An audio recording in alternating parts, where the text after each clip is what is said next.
Ladies and gentlemen, we're about to begin the funeral service.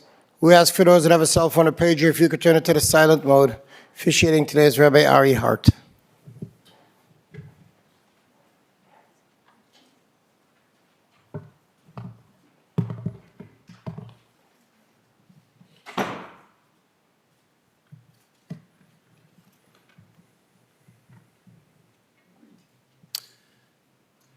Gathered here today, so many of us, to honor and celebrate the life of a beloved man, Thelvel Wolf Ben Chaim, Bilby Shapiro, loving husband of 71 years to Sylvia Shapiro, beloved father of Irv and Lynn Shapiro, Judy and Chaim Salinger, and Cindy and David Pogrund. Proud grandfather of Tova and Michael Pearl, Rocky and Miles Brody, Sammy and Debbie Shapiro, Aaron and Mirit Shapiro, Brian and Hannah Pogrund, Emily and Chaim Safir, Bracha and Levi Sussman, David and Sarah Salinger, Chani and Yaakov Nathan, Shimon and Nomi Gila Salinger, Miri and Gershon Goldman, Moshe and Batsheva Salinger, and Yaakov and Tova Salinger, and cherished great-grandfather of 59. I won't list all of them. You may have noticed in the funeral announcements that went out, there were no parentheses. That was b'shitato. That was his opinion. There's no differentiation between biological in-laws. Everyone is part of the family. That was so much of who he was. This morning, to give him honor, we'll first recite some Tehillim, Psalms, and then we'll hear words of memory from Irv Shapiro, and then Rabbi Chaim Salinger, Cindy Pogrund, Rocky Brody, and then Brian and Emily Pogrund. And then we'll bring in Bill's casket, and at that point, any Kohanim should step out, and Sammy Shapiro will recite the Kel Maleh. We'll begin with Psalm 15, a psalm which so beautifully encapsulates so much of what Bill was about.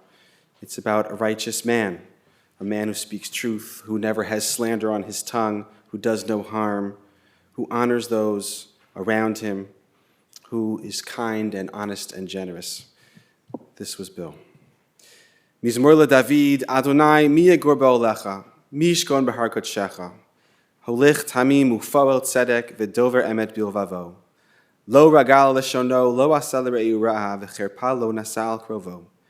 Nivzeh beinav nim'as, v'et yirei Adonai yichabed, nishma leharav lo yamir.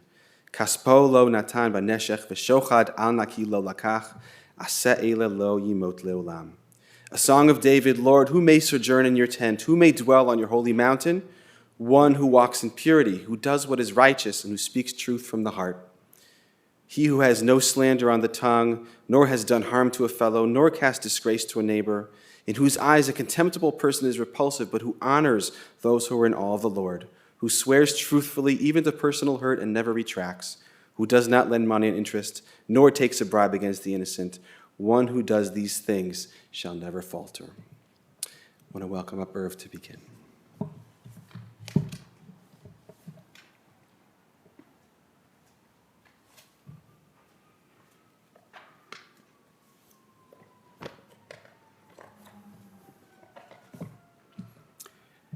My father loved clowns. He loved to make people smile. He was niftar, he passed on Rosh Chodesh Adar, a month with a lot of symbolism for our people. The rabbis tell us, our scholars tell us, that you should be marbeh b'simcha. You should increase your joy in the month of Adar. This is very consistent with the conversation he had with Cindy a few months ago, where she asked him his opinion about people speaking at a funeral. And he said, I don't want people up there crying, but they can say nice things about me for as long as they'd like. I came to see my father as two distinct people. One was a salesman, a people person with a big, outgoing personality. The other was a quiet, gentle man who was always kind to others. The common thread between these two personas, before he retired and after he retired, was his kindness. But I came to understand after he retired, when I realized he'd be happy to sit in his chair all day long, that the effort it took for him to be a salesperson, to be outgoing, was immense. He made that effort for us. He made that effort for his family. William Sheldon Shapiro, Velvo Wolf Ben Chaim Yosef, was born in Chicago on October 12, 1928, to Evelyn and Hyman Shapiro.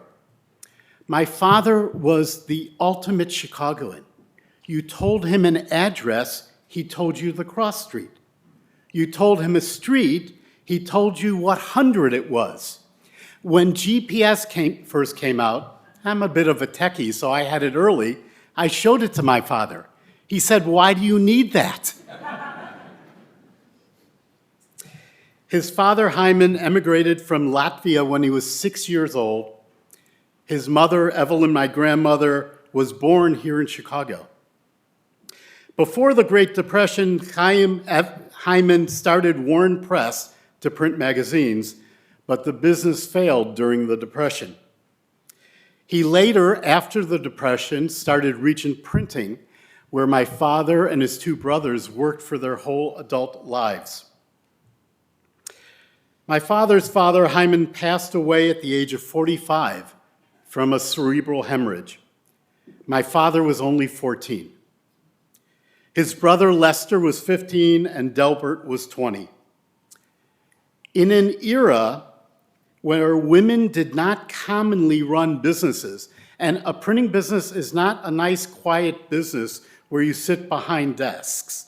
It's noisy, it's messy, it's loud. The pressmen, and in those days it was all pressmen, are not gentle souls.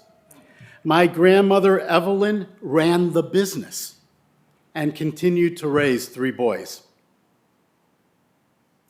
My father told me a story a couple months ago about his father and after the Depression. His father sent $5 when he restarted the business after the Depression to a creditor. The creditor called him back and said, "What is this money for?" His father paid back every single creditor that he had outstanding debts to from before the Great Depression. That left a sense of value, a sense of what's right and what's wrong, that my father carried throughout his life. That's how he presented himself in business. That's how he presented himself personally.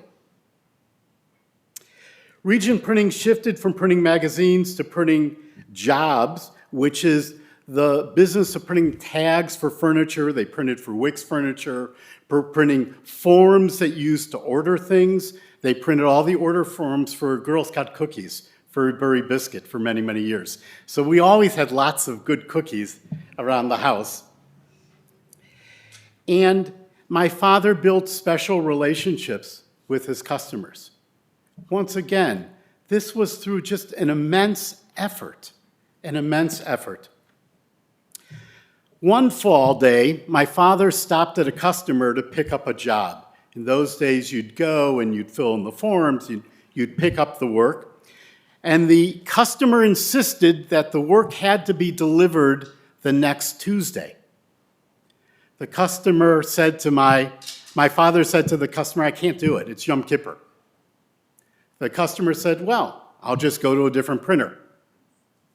My father got back to his office. A couple hours later, he got a phone call from the customer saying, "Damn it, Shapiro, I'll take the job on Wednesday."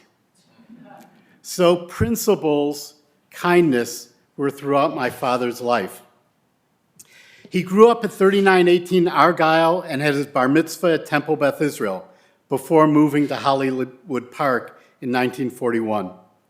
He attended Von Steuben High School, playing on the 5'7" and under basketball team. where he was the Chief Justice. I'd never heard that term before my father told me. That's what we'd call a point guard today. My father also claims they had to bend down to get on the 5'7" team. I don't buy it.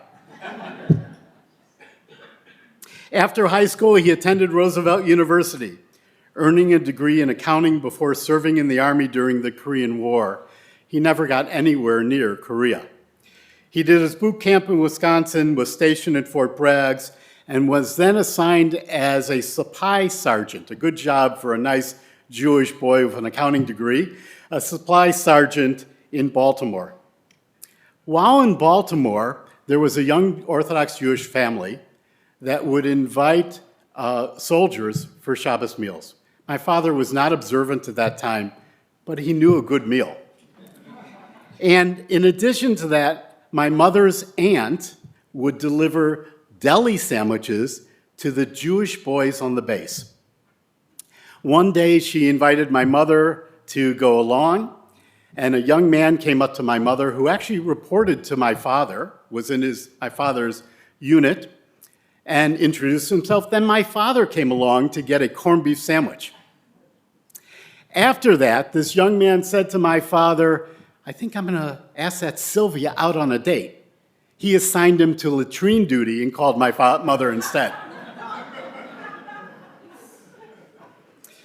When my grandfather, Irvin Stein, who I'm named for, passed away at 54, my father attended the Shiva.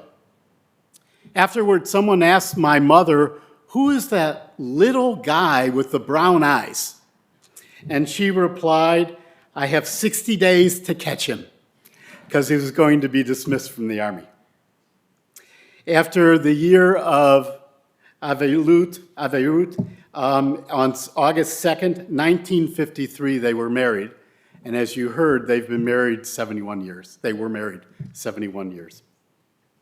My father began working at the family printing company after they married. He started out working on a paper cutter, then he worked on some presses, and they quickly discovered that he would be better away from dangerous equipment and made him into a salesman. My parents' first apartment was on Sawyer Avenue in Chicago, Sawyer and Lawrence. Then they moved to Bryn Mawr. In 1959, they settled in Skokie, eventually moving to the Barclay Place about 8 or 9 years ago. My father, in his first persona, was a salesman. So he'd love to tell bad salesman jokes. Today, we would call those bad dad jokes. And he was always trying to make people smile. His last joke was on us. Cindy, Lynn, Brian, Chaim, and I were walking to the gurney out from the house down to the funeral van. And we all squeezed into the elevator at Barclay Place. The elevator at Barclay Place has doors on both sides. One side for the floors, another side for the garage. We squeezed into the elevator, and the first thing that happened is Cindy hit the alarm button with her butt. We got a call from the Lincolnwood Fire Department. Then we got down to the garage, and because we were all squeezed in there by the gurney, they couldn't turn the gurney to take my father out to the garage. It was like a Marx Brother movie. Cindy and Chaim and I and Brian, we went up a floor, we got out, we walked down and escorted my father out. In closing, I want to give a special thank you to Barbara, who has been with my parents for the last couple years and was instrumental in the quality of life that my father saw and that my mother continues to see. And I want to thank everyone for joining us today for this farewell for my father. I am sure my father will be a blessing to everyone who remembers him.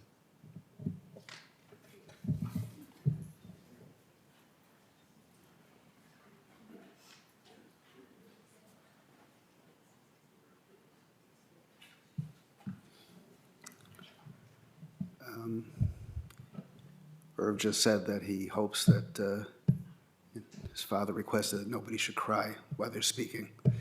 That's not going to be easy. Coming into the home today, we just flew in from Eretz Yisrael, and walking in, I expected to see him with that smile, that warm smile, and he wasn't there. And Torah says in the creation of Adam, Hashem uses a peculiar terminology, Nasa Adam, let us make man. Who's us? It's just God. So the Meforshim, the commentaries talk about, he was talking to the angels, he was talking to the earth will provide the body, God will provide the soul. There's different commentaries.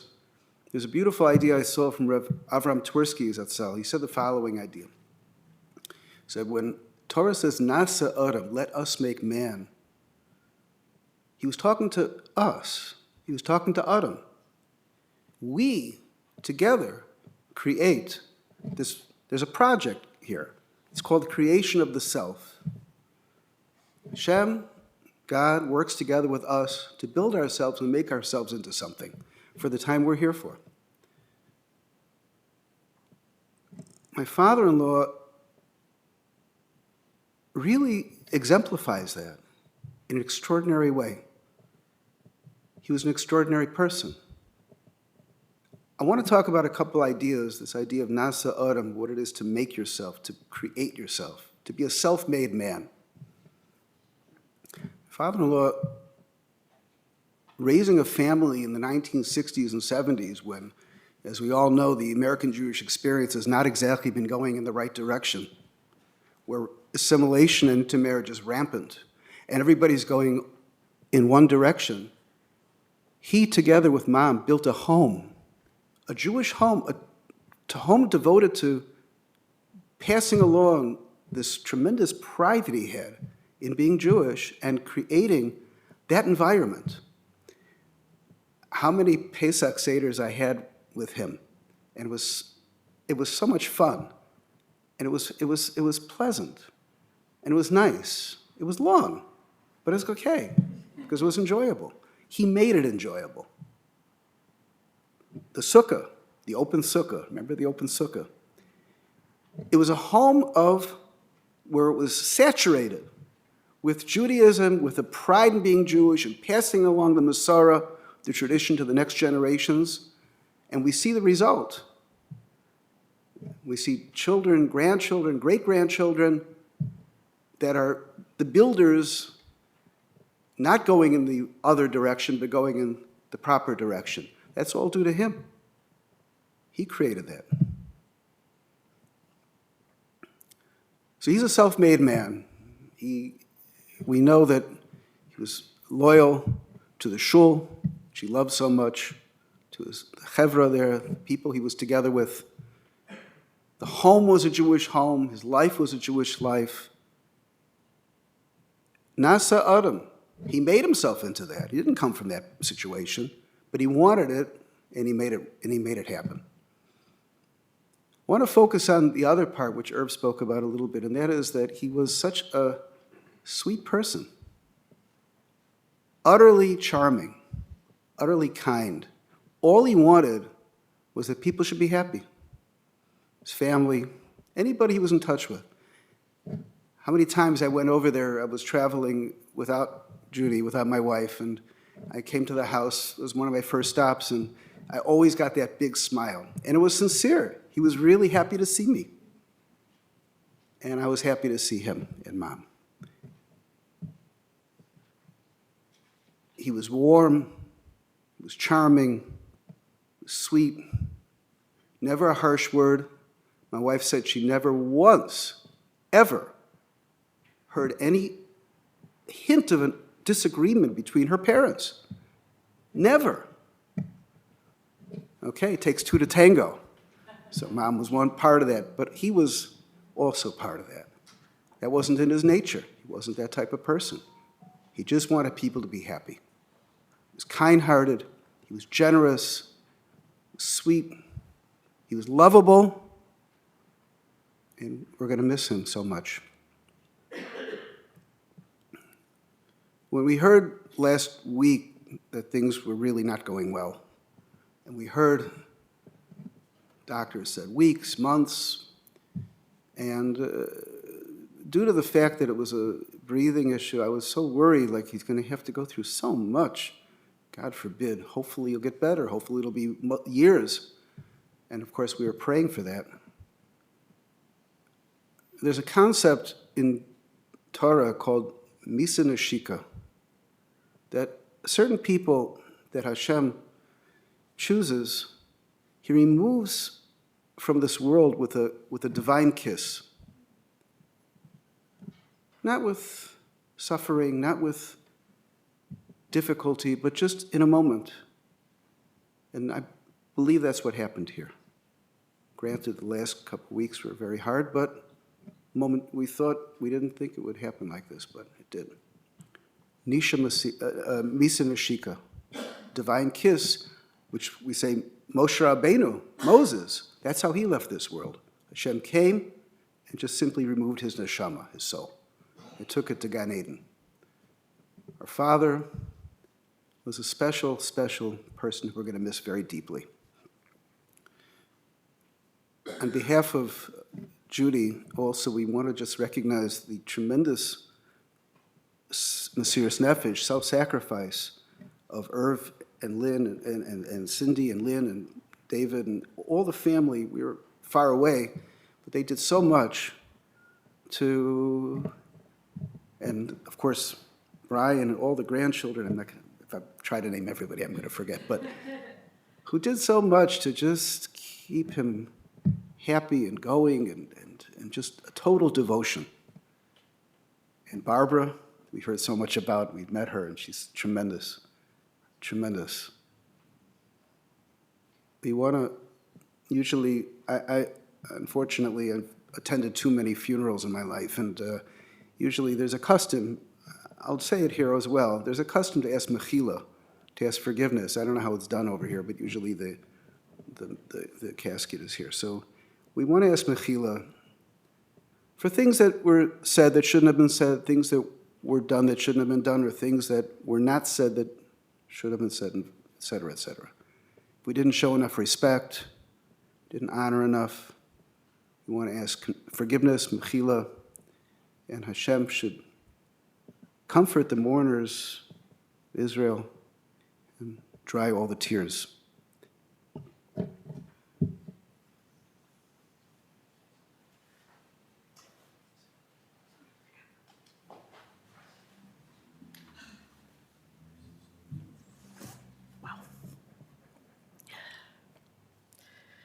First off, my father would want me to thank you for coming today.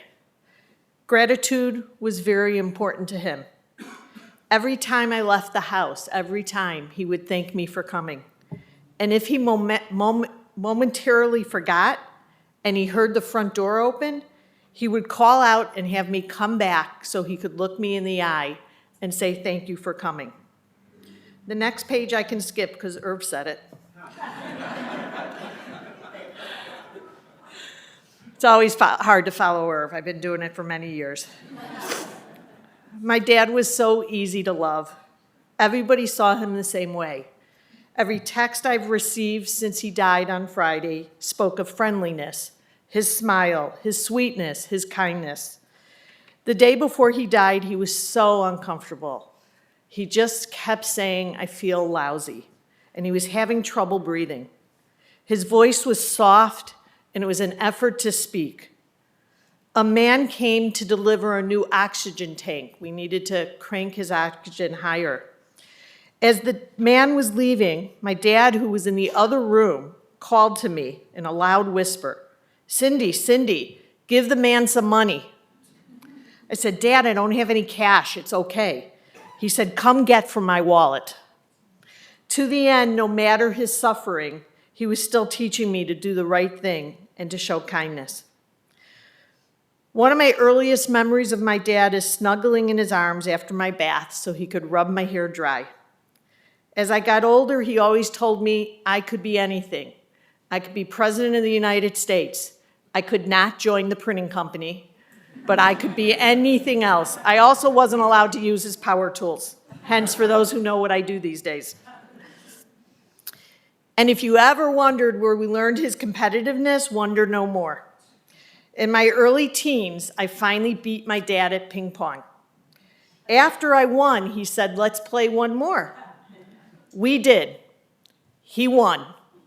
We never played again. Literally, he would never play me again in ping pong. I'm sure many of you watched Happy Days and you remember Ron Howard's dad on the show, Mr. Cunningham. He was kind and he was gentle and he took care of everyone. Ron Howard's friends called him Mr. C, and in high school, my friends also referred to my dad as Mr. C. Many of them have texted me that over the last couple days. As Irv shared, my dad was a terrific, hardworking, diligent businessman. So much so that while driving my very pregnant mom to the hospital to deliver me, he stopped at a client to drop something off. He left my mom in the car with the engine running and told my mom, if a police officer comes by to give us a ticket, just tell him we're on the way to the hospital to deliver a baby. My mom loves to say she looked at my dad and said, "I will not." We know the saying that it takes a village to raise children. Well, over the past few years, I've learned it also takes a village to care for your elderly parents. We were incredibly blessed to have my dad in our lives for so long, and I want to thank my dad's village. David, Irvin Lynn, we shared a lot here. But my parents heard from Judy and Chaim every day except for Shabbat. My mom looked forward to that call every day. Judy knew what was going on at all times. All of his grandchildren and great-grandchildren who lived in town and made visiting him a priority, and those who far away who call my parents on a regular basis. And as you've heard, there's a lot of them. To his caregiver, Barbara, who adored my dad, her Mr. Bill, and showed it in her loving care every day. And to Linda, who has helped care for my parents for many years in many ways. And to our close friends who have become family to my parents. It's really amazing. My parents' immediate family at this very moment is 93. And as large as their family is, my parents are always willing to welcome more with open arms. Thank you all. And Dad, I did listen and I did learn. Gratitude. And Dad, I want you to know I never let my grandchildren beat me in any game. My dad and mom were married for 71 and a half years. There was no man better taken care of than my dad. My mom did everything for him. She took care of his every need, and I'm not talking about once he got sick. I'm talking about from day one. And my dad understood the secret to a great marriage. Anyone who asked got the same answer. I just say, "Yes, honey." Even before he wasn't well, my mom didn't like to leave him for long. In the past few months, she hardly ever left their condo. It was a really very special love. Even when they bickered, sorry, Chaim, they did bicker once in a while. Even when they bickered, they never went to bed without saying, "Sleep well and love you, honey." I honored my dad. I did not cry through this. Sleep well, Dad. I love you.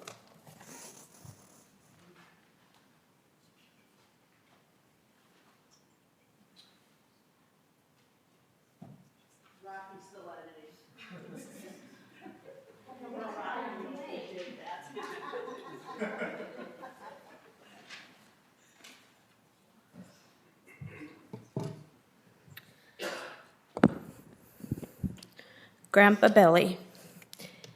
It's been only a few days, but I want to share my thoughts with you directly. We missed our call on Erev Shabbat, and so we already have a lot to catch up on. Friday morning, it was still too early to call you and Grandma to wish you a Shabbat Shalom, While you were still resting, Grandpa, I walked to Moriah Center, a small shopping area near my home, and saw families out choosing flowers to bring home for their Shabbat tables. There were 5 times the number of flowers that there usually are on Friday in Israel on Erev Shabbat, and that's because this past Friday was Yom HaMishpacha, Family Day. The holiday was originally established in Israel in honor of Henrietta Sold, a Zionist leader who founded Hadassah, a cause that Grandma proudly supported for years. Henrietta Sold dedicated her life to caring for children, and though she never had children of her own, she became a mother to thousands. That's why Family Day in Israel falls on the day of her yortzeit, the 30th of Shvat, and now Family Day for us will hold even greater significance, as it will forever now mark your yortzeit too. My weekend continued, Grandpa. On Shabbat morning, we went to Shul, me and the girls. While the news of your passing was still so fresh, we read in the Torah portion about the Mikdash that Hashem commanded the Israelites to build. Our Rav spoke about the Shulchan being at the center of the Mikdash and the strange fact that as a community we had bread out in the middle of such a holy place of worship. As he spoke about the importance of combining family meals with memories, my thoughts went back to our Pesach Seders together and all of the beautiful family meals that we shared. But even beyond the communal lessons of this past week's Parsha, I was sitting next to Gila, who shared with me that we also learned about the importance of one's attitude. For in building the Mishkan, the Torah says, "Vaychu li truma me'et kol ish asher yidabenu libo." For every person whose heart moves him, you shall take my contribution. This teaching reminds us that the most meaningful contributions are those given with a willing and a generous heart. Rabbi Jonathan Sachs, in his teaching, The Labor of Gratitude, emphasizes that the true measure of a person is not just in their actions, but in the attitude that they bring to life. He writes, "The greatness of a person lies not in what they achieve, but in what they inspire others to achieve through the attitudes they adopt toward life." Grandpa Billy, you truly lived this. Your impact wasn't just in the things you did for others, the things that my father and Cindy and my Uncle Chaim spoke about. Your impact was in how you showed up every day, your kindness and your generosity. Just as the Israelites, Bnei Israel, were asked to contribute with love and intention for the Mishkan, you gave yourself in a way that made everyone feel seen and cared for. Your patience, warmth, and generosity shaped our memories with you through the years. As Shabbat continued, I started to think about all of these moments of warmth. On Thanksgiving, we loved choosing each of our plates from your collection, where each plate was unique, and we each had ours that we went for. Some of us had a couple that we raced for. When we would compliment Grandma on the cooking, she'd always say, "Well, Grandpa really helped me with everything. I couldn't have done it without Grandpa. I'm so lucky to have him." And then dessert came out, and everyone would sing happy birthday to me as I'd watch Grandpa Billy smile at the head of the table. At our Pesach Seders, when we were little, we raced for the afikomen. And when I found it, my prize was our shopping trips with you and Grandma Sylvia. I'd try on outfits, which was hard given my height, and you sat there so patiently, smiling and giving your opinion until we found the perfect one. I still can't believe that. Whether it was watching the Bears or Cubs, watching games, or we always loved our sports together, even those of us who were less into the sports themselves. Even this past Super Bowl, you watched energetically with the Pearls. Bagels on Sunday mornings or barbecues on Sunday nights were the best. No matter who cooked it, it was the best barbecue you ever had, and you had to hear about the recipe. Not that you would try it at home, but you would come back to taste that recipe again. Puzzles and more puzzles and more puzzles and crossword puzzles. Yom Kippur, break fast, got us through the day, thinking about all being together, following our powerful tefillot, and then surrounded by the family that we felt so close to.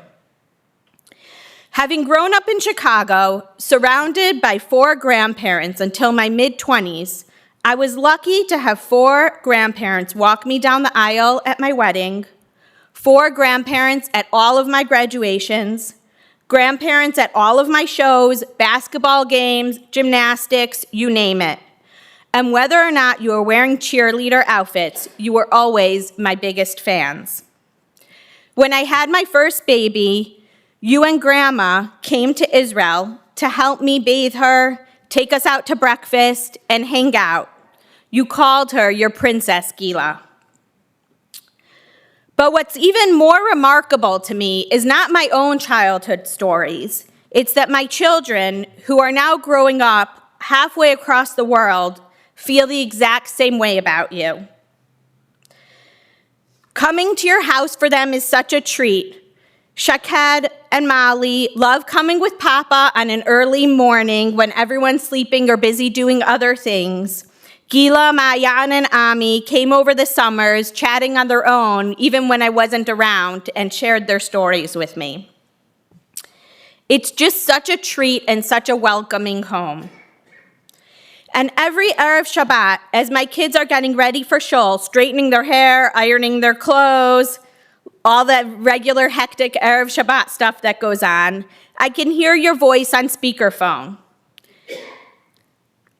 Thanks for calling them, I yell down the hallway. I want to talk next. And then I hear from Grandma and Grandpa how special my kids are, how lucky they are to have each other for over 71 years, and how lucky you are to feel so close to each of your grandchildren and great-grandchildren. Your fathers didn't get to live to see the next 2 generations, and the gratefulness that you both share permeated every conversation. You knew, Grandpa Billy, that life was fragile. You always reminded us how lucky you were to see not just your children, but your grandchildren and your great-grandchildren grow up. And so when the news came to us this Erev Shabbat, I saw the tears in my children's eyes. Each of them said that same thing to me. But Mommy, it's Erev Shabbat. We were just waiting to call. I just wish I could say Shabbat Shalom one more time. Grandpa, you taught us to be grateful for the moment, but it's hard to let go. We love to hold your hand, sit next to you on the couch, or run into your arms as we surprised you on a trip to Chicago. Grandpa, we promised to be positive, and over the past few days, we're all thinking of memories with you. And here's what we're saying. I'm just going to share a few of the WhatsApps and emails that have been going on among the grandchildren and great-grandchildren over the past 24 hours. Talking about your amazing qualities. Mikey saying how sweet you are, Tova talking about how communicable, how easy you are to talk to, how easy you are to make everyone feel loved. Mayan talking about your dedication, always dedicated to care for your family and hear about their life, and always there to listen, even about like girl drama in 9th grade or 7th grade or 8th grade, and what's going on in school and how your teachers are and what the latest is. Always happy and always smiling when you see people. Shira talking about your thoughtfulness. Debbie talking about your smile. Always smiling, always with a sparkle in your eyes. Miles, yes, fully, I agree, that smile. Mom talking about what Cindy mentioned, how thankful for everyone, every time anyone came to visit or called, anyone and everyone, and thanking everyone who walked through the door. Gila talking about your warmth and also looking up the statistics that only 0.01% of the population reaches 71 plus years of marriage. Sammy talking about your cheerfulness, Bracha talking about how you always found a kind word for everyone, Tamid metzeh mila tova lakol echad, Levi talking about your calm and warmth and welcoming presence, Leah, Bracha's daughter, talking about how you took care to always have a good atmosphere around, Moishi talking about your heartfelt smile, David about the special relationship between you and Grandma that's really something that all of us try to emulate in our own relationships. Chani talking about your great sense of humor and always being pleasant and enjoyable to be around. Yaakov, Chani's husband, talking about how you were always happy and content and your joy was contagious to everyone around you. Avi, Chani's son, talking about the fond memories of lighting the Hanukkah menorah together and dancing together on Hanukkah. Yael, about how great of a great-grandfather you are, who is also fun and friendly. Shimi, about being thoughtful, calculated, and wise. Naomi Gila, about your optimism, your warmth, your pleasant atmosphere that you created for everyone. Miri, about your cheerful and optimistic personality, always being fun to be around. Gershon, Tamid haya na'im ledaber b'telefon, always pleasant to talk to on the phone, something that you just can't even imagine how many grandchildren and great-grandchildren loved to call on the phone from miles away. And Yaakov found joy in what he had and spread happiness to others. Sameach b'ma sheyesh u'mesameach la'acherim. We really could write a book one of these days as a family with all of these, because in the end of the day, as much as each person talked about their own qualities, they all really come together to create this amazing character. Grandpa, we're going to all keep sharing our memories. This was just the beginning. And learning from your constant smile and warmth, and your ability to listen to each one of us. Grandpa, this is my first time back in Chicago when just after landing at O'Hare, I'm not planning my surprise to knock on your door and run into your arms. I'm 43, but when I'm at your house, I'm just a little girl excited to see that smile on your face. Grandpa, I promise to keep surprising Grandma, to keep calling, and to keep the great-grandchildren sharing your memories around the family table, the shulchan that you and Grandma have created. Grandpa, I promise, I love you more. Tehei nishmatot tzura b'tzur achayim.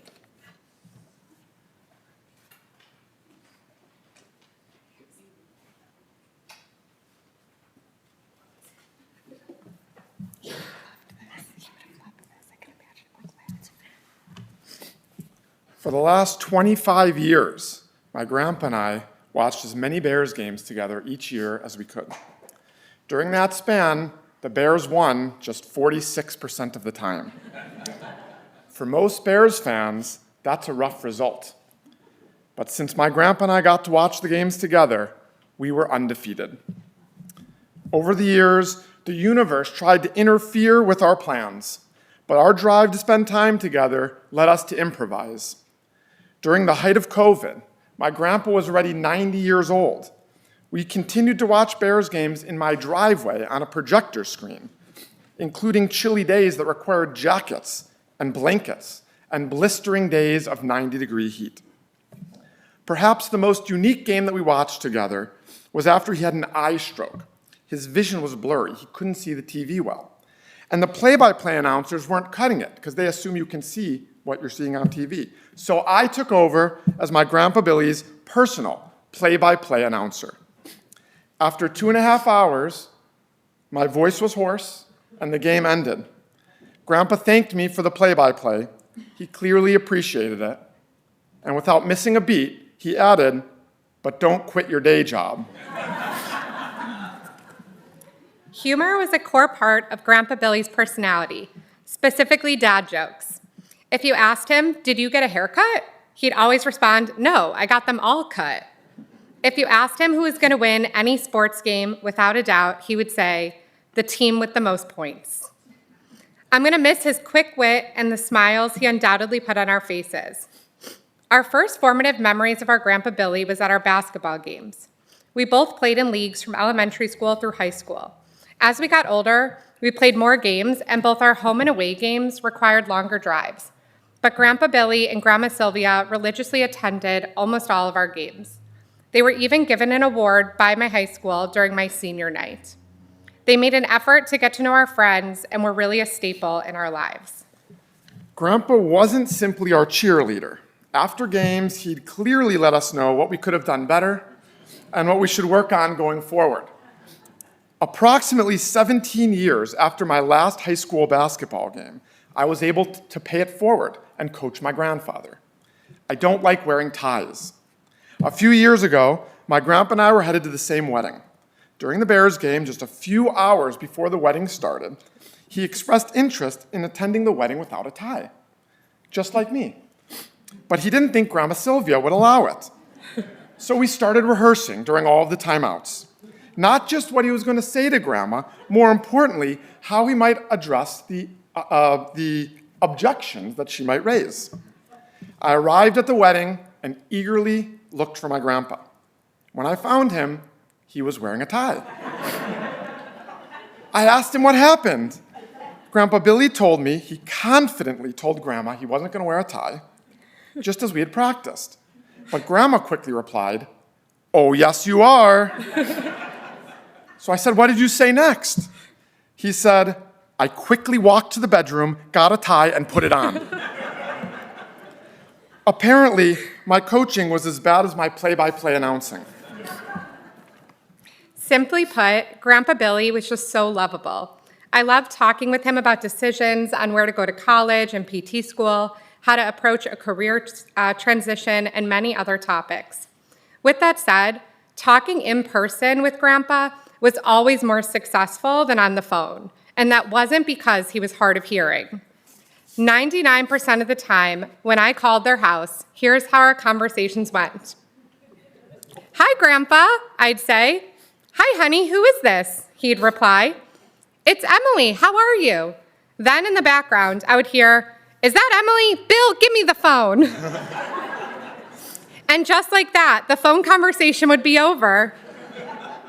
So just like in our phone conversations, it only makes sense that I take a minute to talk about the true boss, Grandma. One of the most remarkable things about my grandfather was his marriage to my grandmother, which lasted for an incredible 71 years. A marriage like theirs doesn't just happen. It's built on years of love and understanding and commitment. While anyone who knows them can hear my grandma yell his name, Bill, or if she was irritated, William, I always watched closely at the way that my grandma took care of my grandfather. Grandma, you are a true Eshet Chayil. Grandpa was so well taken care of by you, both in sickness and in health, and I admire you so much for that. Grandpa, we are so lucky to have had so many beautiful years with you, so present in our lives. We are going to miss you so dearly and hold our memories close to our hearts.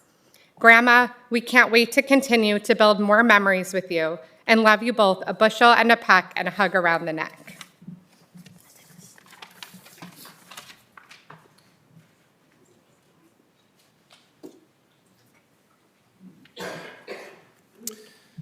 A final image, and then we'll invite the pallbearers to step out and bring in Bill for a Kalmale. This Shabbat, we read about the building of the Mishkan, the home for God and the Jewish people.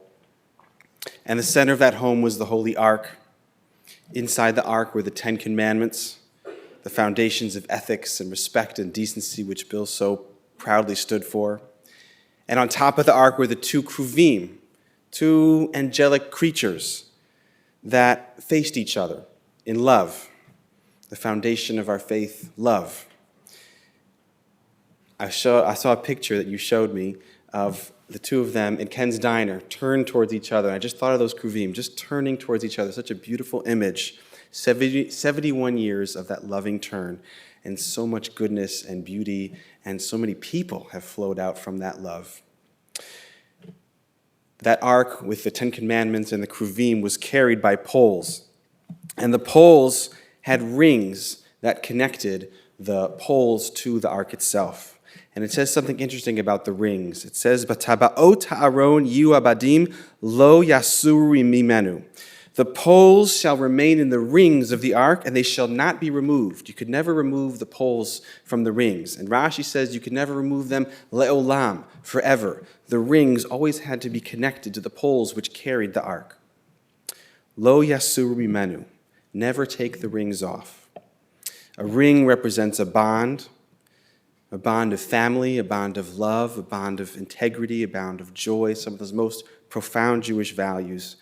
And I just want to share a final story that I heard in the home about a ring that when Brian was getting married to Hannah, he asked Bill if he could use Bill's ring for the wedding. And Bill said yes, but the halacha is that to use a ring, you have to own the ring. So Grandpa Bill bequeathed, gave you the ring, and then you used that ring for the wedding, and then you loaned it back to Grandpa Bill to wear on his finger for the rest of his life. Always with the understanding that that ring would ultimately come back to you. And for many years, occasionally it would come up in conversation, the ring, I have to give Brian the ring, but it was only at the end of his life. And on Thursday, right, the day before he died, he called Cindy and he said, "I got to get the ring to Brian. I got to get the ring to Brian." And Cindy said, "What are you talking about? We got time. I got to get the ring to Brian." He knew his time had come. And in that way, he took the ring off of his physical body and prepared to hand it to you and symbolically to all of you. But by taking it off of his body and giving to the next generation, he made that ring le'olam. He made that ring forever. Those bonds, that ring, those bonds that symbolize ethics and kindness and justice and warmth and love and family and Yiddishkeit and humor, goodness, those are the rings that hold our people together. Those are the rings that hold this beautiful family together. And so he didn't just wear the ring, he was the ring that supported those values. And by bequeathing them on to all of you, Bill's life is le'olam. It's forever. May his memory be a blessing, and may his soul be bound up in the bond of life. I'm going to invite Paul Bearers to step out and bring the casket in. Any Kohanim who are present should exit through the side, and Sammy's going to come forward and recite the Kalmali.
El male rachamim shochein bamromim Hamtzei menucha nechona al kanfei hashchina B'ma'alot kedoshim utehorim Kezoar harakia mazhirim Et nishmat Velvel Wolf ben Chaim Yosef שהלך לעולמו, בעבור שאנחנו מתפללים בעבורו, בגן עדן תהא מנוחתו, Lachein Baal HaRachamim, Yastireu Beseter Kenafav Leolamim. V'yitzror b'tzor ha'chayim et nishmato, Adonai hu nachalato, ve'anucha b'shalom amishkavo, v'nomar amen. This concludes the funeral here at the chapel. The interment will take place at West Lawn Cemetery. For those who will be joining the family procession, we'll be lining up in our parking lot. We ask that you have your headlights and hazard lights on while in procession on the way to the cemetery. The family will be sitting Shiva at the Shapiro residence at 4545 West Tui, apartment 703, today until 8 p.m., Monday through Thursday, 7:30 to 11, 1 till 3, and 5:20 to 8 p.m., with Mincha daily at 5:30 and Shacharis at 7:30. Please remain standing and have the pallbearers come forward as we escort the caskets from the chapel. Once you've left the chapel, we ask everybody to go immediately to their vehicles.